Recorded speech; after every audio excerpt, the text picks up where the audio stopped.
नाशिकमध्ये हेलिपॅडवर मुख्यमंत्री एकनाथ शिंदेंच्या बॅगांची तपासणी। राऊतांच्या आरोपांनंतर शिंदेंच्या बॅगांची तपासणी। बॅगांमध्ये काहीच आढळलं नसल्याची माहिती। राज्यात मतदानाचा चौथा टप्पा संपल्यानंतर अजित पवार प्रचारातून गायब। दादा गेले कुठे? चर्चांना उधाण। अजितदादा आजारी, शरद पवारांची माहिती। मोदींच्या रोड शोवरून मवियाचा हल्लाबोल। मुंबईत रोड शो काढणं हे शहाणपणाचं लक्षण नाही, पवारांची टीका।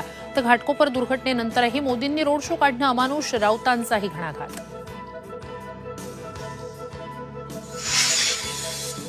पंतप्रधान मोदींच्या दिंडोरीतील सभेत गोंधळ घालणारा कार्यकर्ता। शरद पवार गटाचा भारती पवारांचा आरोप। तर कार्यकर्ता आमच्या पक्षाचा असल्यास त्याचं अभिनंदन करतो, पवारांचा पलटवार।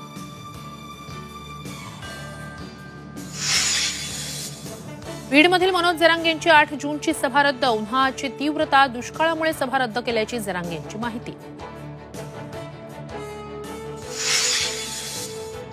केरळमध्ये 31 मे रोजी मोसमी पावसाचं आगमन होण्याचा अंदाज। पावसाच्या वाटचालीसाठी पोषक स्थिती असल्यानं वेळेत पाऊस दाखल होणार असल्याची माहिती।